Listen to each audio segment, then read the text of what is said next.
All right, Seattle hockey fans, it's crunch time.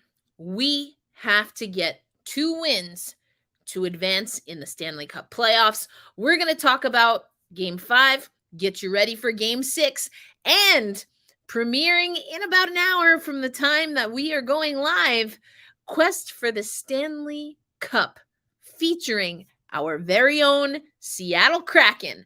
Let's get into this Friday episode of Locked On Kraken.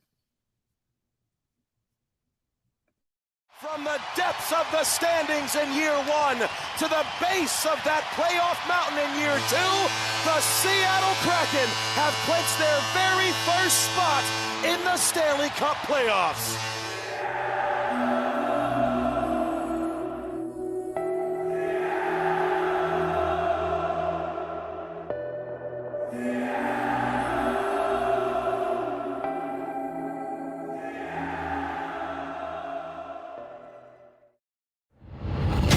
You are Locked On Kraken, your daily podcast on the Seattle Kraken, part of the Locked On Podcast Network, your team every day. We are the Seattle Kraken.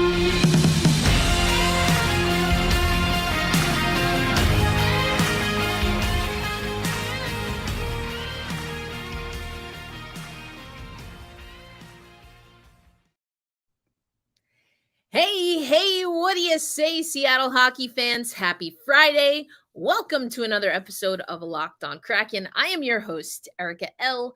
Ayala. I've been with you since the beginning, the everydayers, you know, whether it was on audio only or when we migrated to our YouTube and now our YouTube channel. And now you can find Locked On Kraken on the Sirius XM app. We keep growing. We've got more updates on how we're going to build community in the off season leading to next year, but we don't have to worry about that just yet.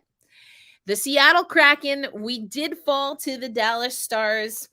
It was a 5-2 loss, not a great road loss. We're going to talk about what went wrong, what needs to improve ahead of Game 6. And then I'm also going to get you ready for Quest for the Stanley Cup.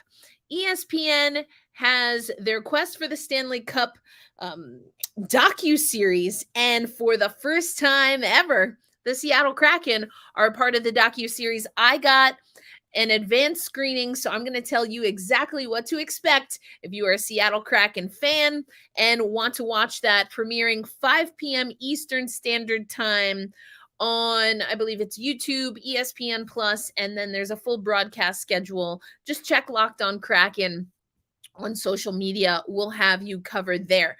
But let's get into what we saw the other night. Thank you for those who are not only everydayers, but were watching along with us.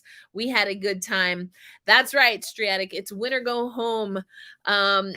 You're right, but we're already at home. And this is definitely something that I want to talk about. Home ice advantage. We've been open in talking about the Seattle Kraken have not played well at home. Striatic in YouTube here as we're live for those listening on audio or watching later.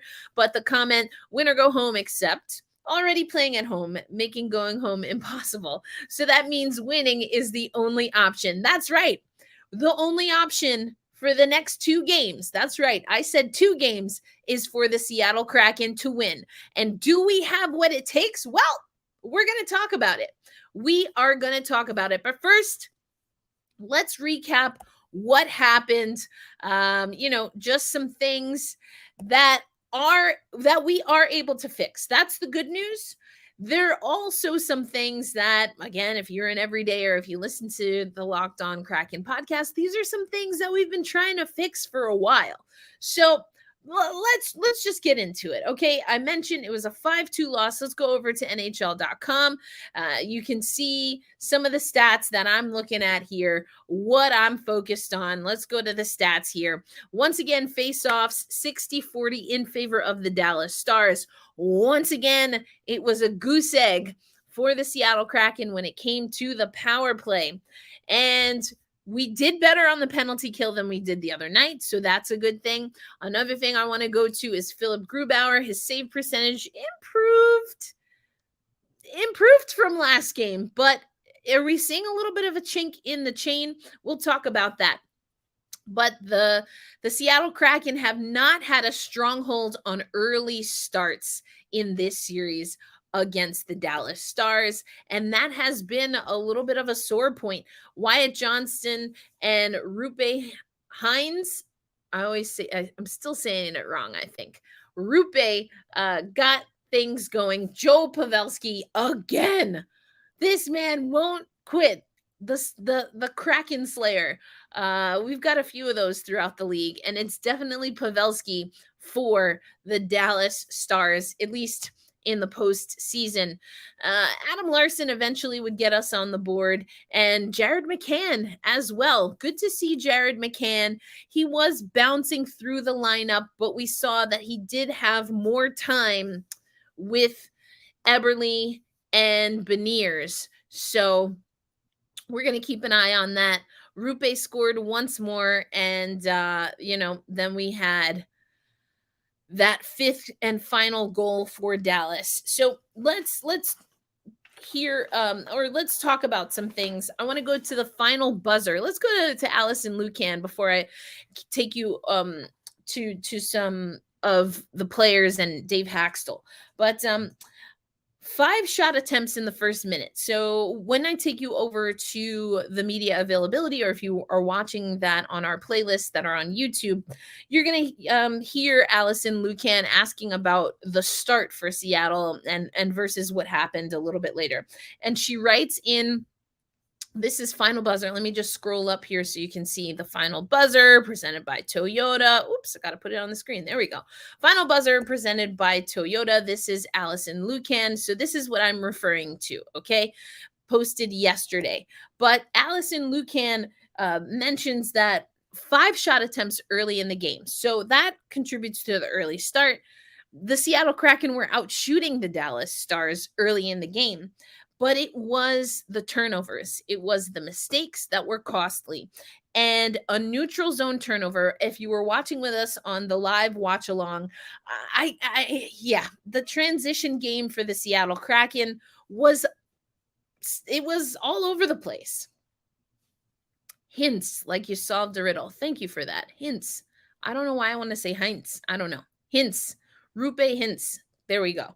Okay. Anyway, Rupe Hintz, he's a puzzle we got to solve. Anyway, neutral zone turnovers. The Seattle Kraken in transition, it wasn't great. It's been a little erratic. Couldn't get couldn't get pucks into the deep areas. And we're going to take a look at natural stat trick and the game flow, but also the heat maps that will show that. Other things that Allison Lucan points out is, it's right here, right? Tale of 2 periods. And this is one of those things that we've unfortunately seen throughout the Seattle Kraken, really since they existed. And in some ways, you might be inclined to say that the tale of 2 periods, or however you want to say it, was more of a first year problem, but I would disagree. I think I use this when I'm calling Red Stars games, but brushes of brilliance. We got a little bit accustomed to brushes of brilliance with this Seattle team in season 2, including in the postseason. And then to see that level drop, it's disappointing. So the consistency is still a problem. These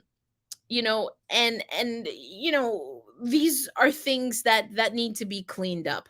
So let's go over to I want to take you to, we're not going to hear from Dave. I'll recap what Dave Haxtell said. He spoke obviously after the post game.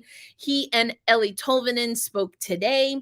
Then we heard from Eberle and Larson. And I want to take you to, we're going to go to Eberle first and just hear a little bit of what he's saying after this game.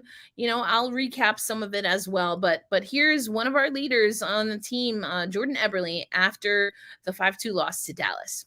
You wanted on the scoreboard, even though you started off the game playing pretty well. Like, what's the challenge after that to try to get back in it?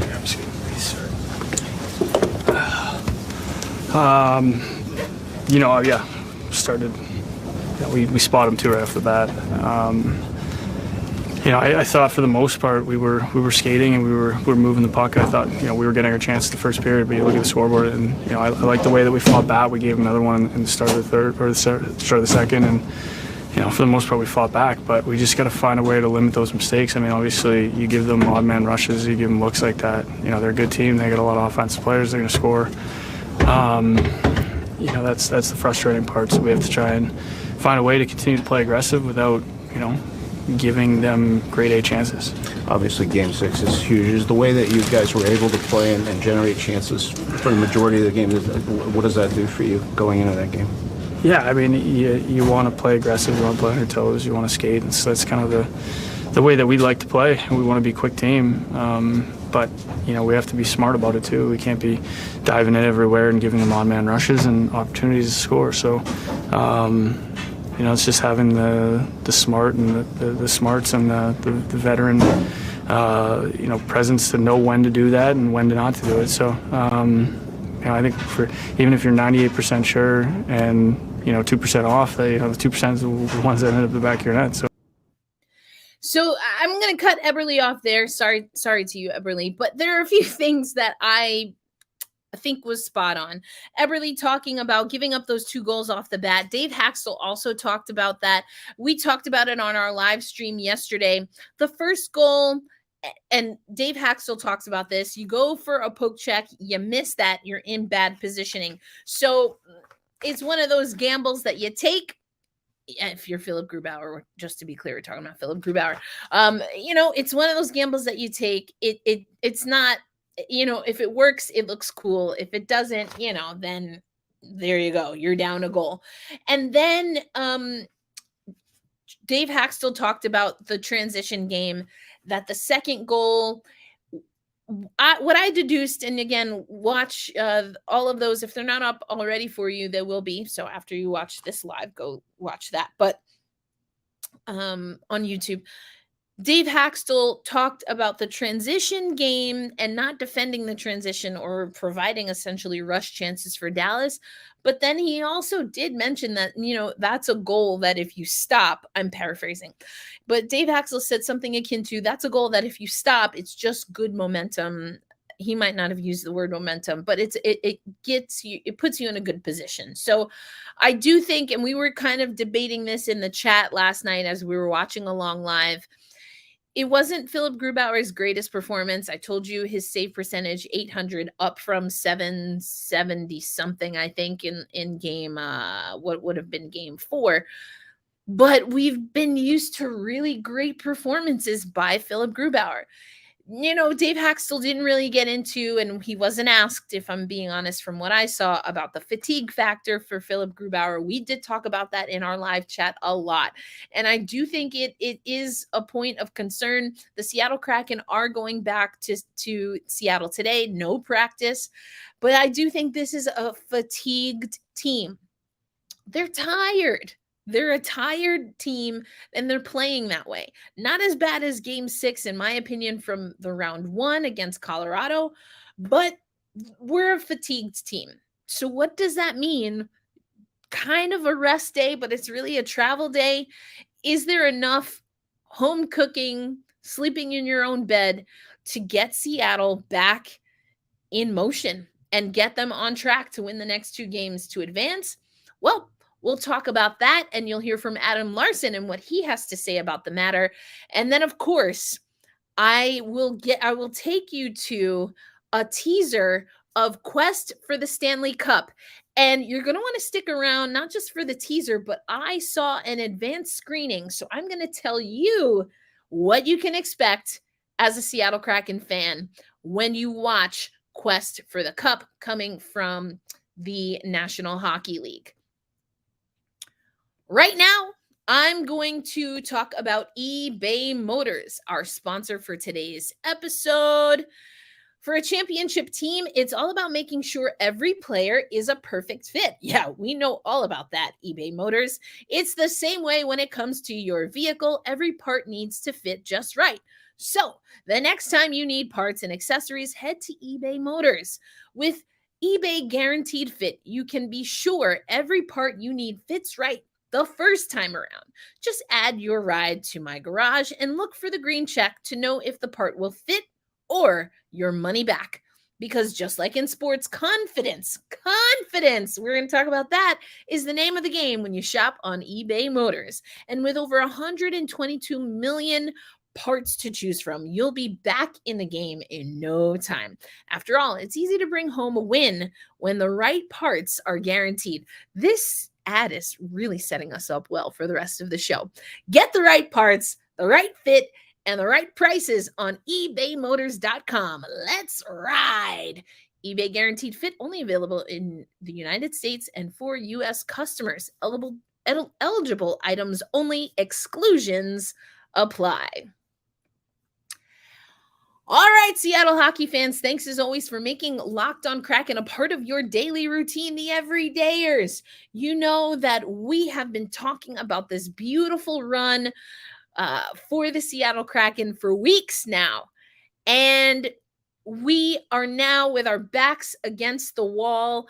I thought this was a really cool picture and it fit the mood for today. I'm sorry because I don't have the name of the photographer handy, but I will find out, because the picture of Wenberg kind of, fisheye style, that's the thumbnail for this episode, is just fantastic. And it is. We are up against a wall right now. We have to win. Here it goes. We have to win tomorrow night, Saturday night, and game 7 to continue. That's as simple as it gets. Look at this photo. Isn't this a great photo? I freaking love this photo. And that's where we're at. We're in the corner in a tight space. How are we going to wiggle out? The good news is I do think that the Seattle Kraken are in a unique position to wiggle out of this scenario. But don't take my word for it. I know a thing or two about the Seattle Kraken, but maybe you want to listen to another voice who can corroborate what I believe and what we'll hear from Alex Wenberg. Let's take you to Nick Olczyk on Twitter. He tweets, the hashtag Seattle Kraken have proved time and time again this year that when their backs are against their wall or when their bubble is against the glass, in the case of that picture I just showed you. Anyway, back to Olczyk. When their backs are against the wall and they need a win, they're more than capable of mustering up the necessary desperation and resiliency.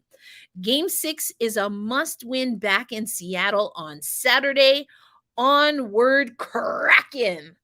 Yeah, that's right. You know why? Because we hold fast and we stay true. So yes, there are some things that we need to improve. You heard Eberle talk about the rush chances. He talked about being patient, about knowing the difference between playing aggressive and being patient. That word confidence that we heard in the eBay Motors ad, that's what Eeli Tolvanen talked about today. He said, also, we gave up too many rush chances, but we have the confidence. We have the confidence. We are just going to clean up some things. We're going to draw from the home crowd. And we want to make sure that not only are we able to give, this is Tolvanen speaking, that the Seattle Kraken are not only able to be a team that's tough defensively, but that they're able to then maneuver through that exact thing that Dallas is going to give them. We saw, and we talked about it on the live, we heard it from a few players, including Tolvanen and Dave Hakstol, that Dallas was really good on the forecheck. This is what Dave Hakstol said, that it was hard to get to the net, and that the Dallas team was a good forechecking team, and give them credit. Got to give them credit where credit is due. But what does that mean for Seattle? So before we get into that, what it means for Seattle, I do want to go to natural stat trick. I told you that we're going to look at, I personally, one of my favorite things to do is to look at the heat maps. And I want you just to take a look at what we mean when we say, or when Dave Haxtell says that it was tough to get into some of the high danger areas. This is coming from Final Buzzer. Again, Allison Lucan asking the Seattle Kraken about this. But if you look at this diagram from Natural Stat Trick, once again, we see Dallas in that home run area, really close in front of Philip Grubauer, able to get things in front.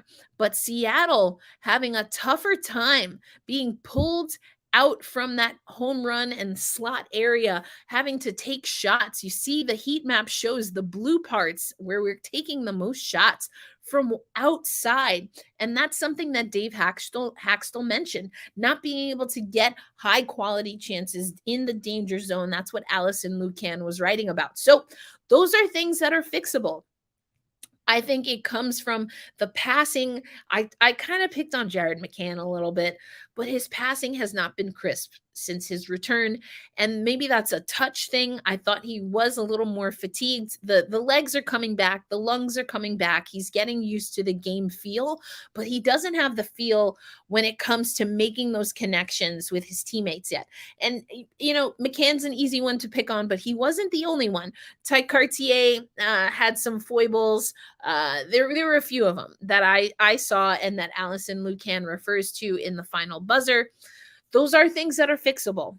But Eberle talked about being smart, playing sharp, and having that veteran leadership mentality or veteran leadership presence and giving that tenacious mentality or bringing that tenacious mentality. And that's what's been missing from Seattle for the past 2 games.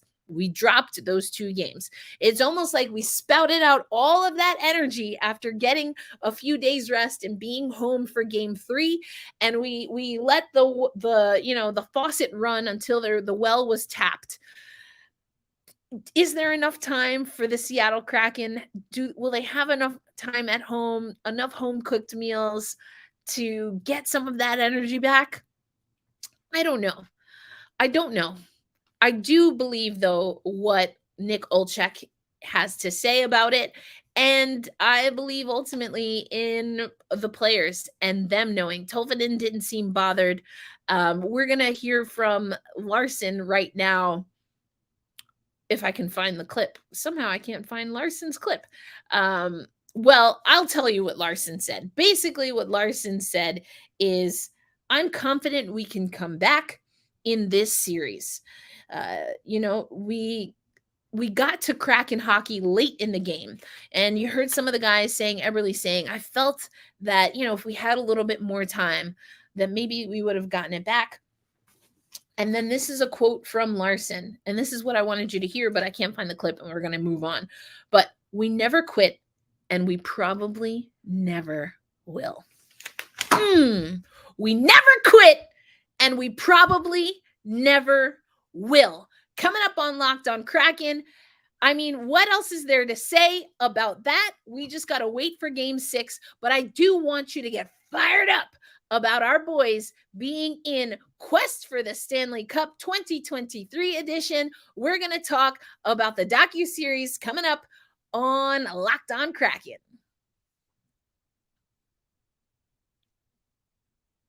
All right. We never quit, and we probably never will. Adam freaking Larson knows what's up. You heard from Nick Olczyk in the second segment. I told you Eeli Tolvanen saying, we have the confidence. Eberle knowing that there's just a few things that you have to clean up, being more disciplined. These are all things that are fixable. And we've done it before. We've done it in the regular season. We've done it in the postseason. Our backs are up against the wall, or like this photo of Wenberg, our bubble close to the glass. Love this photo. Fisheye style. It's just great. Anyway, our Seattle Kraken are not out of it. And what a way to get hype for Game 6 than to watch Quest for the Stanley Cup. Now, every once in a while, NHL will send us some previews, and I got to preview Quest for the Stanley Cup. It's premiering at the time of this recording in about 30 minutes. 5 p.m. Eastern Standard Time, and it will premiere on YouTube. You can watch it on ESPN Plus. It will premiere on NHL Network as well. But here's what you need to know about Quest for the Stanley Cup. It's following the teams that are advancing into the Stanley Cup playoffs. The Seattle Kraken. I took some notes here. The Seattle Kraken show up roughly at the 28-minute mark. It's about an hour segment. So halfway through, they focus on Seattle. It's Game 3 against Dallas, the big one.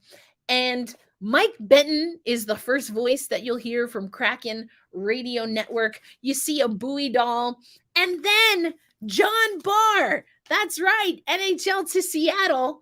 John Barr also mentioned the playing with house money. And so you get to see John Barr.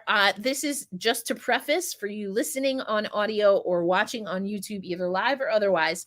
This next statement is not a political one. I am just mentioning a politician because they are in the docuseries. The mayor of Seattle, Bruce Harrell. I think I said that right. We're a hockey town now. So you got the mayor. The mayor's in there. Mike Benton's in there. John Barr. You see them at a bar. It's really exciting. You get two looks at the locker room in the middle of the game. I believe maybe the first intermission, Dave Haxtell talking to the team in the locker room. You get the locker room celebration after Game 3. And of course, there's a mention of the Seattle Metropolitans' 1917 history, all of the good stuff. So that's just from the Seattle Kraken perspective. I got to see an advanced screening of, once again, Quest for the Stanley Cup. Check it out. ESPN Plus, YouTube, NHL channel. It's going to be a good one. And tomorrow night is going to be buzzing. I will be home in Tulsa for this one, and I am so proud of our community that have watched the live watch parties with us. Every time I'm in Seattle or on the road with the team, catch up with the team on the road. This is a special squad. However it ends, it's going to end eventually. That's just a fact. This season will come to a close for every team at some point in time. When that is for Seattle, I do think there's something left in the tank. Not much, but I do hope we recharge the batteries now that we're back home at Climate Pledge Arena. I think if we want to reverse the curse of playing at home, now Game 6 is the best time to do it, and then go and be road warriors in Game 7. Silence that crowd in Dallas. That's what I want to see. It's going to take some hard work. It's going to take going back to basics, and it's going to take a complete team buy-in. But you know what? That's never been a problem for our squad. So I really think ultimately this is a fatigue thing that we're seeing for Seattle. Are they out of juice? I think they're dangerously close. I'm hoping that getting back to Seattle, recharging, and the urgency of Game 6 backs up against the wall, face in the glass, is really going to resonate with these guys. Because yes, we've been playing with house money. No bones about that. But when you have house money and you squander it, that's on you. So is Seattle ready to give up? Are they ready to just have the winds of fate take this, or do they have a little more fight? And are they going to find the energy, the passion, the pride to dig deep and play Seattle Kraken hockey? Join me Saturday. It's going to be a 7 p.m. Eastern Standard Time game, so that's late afternoon Pacific time in the Pacific Northwest. It's going to be on ESPN, but we are going to have our watch party on YouTube and playback once again. You're not going to want to miss it. Thank you, as always, for making Locked On Kraken a part of your daily routine. We are available wherever you get your audio podcasts. You can watch live like today on YouTube, or of course, watch the replays.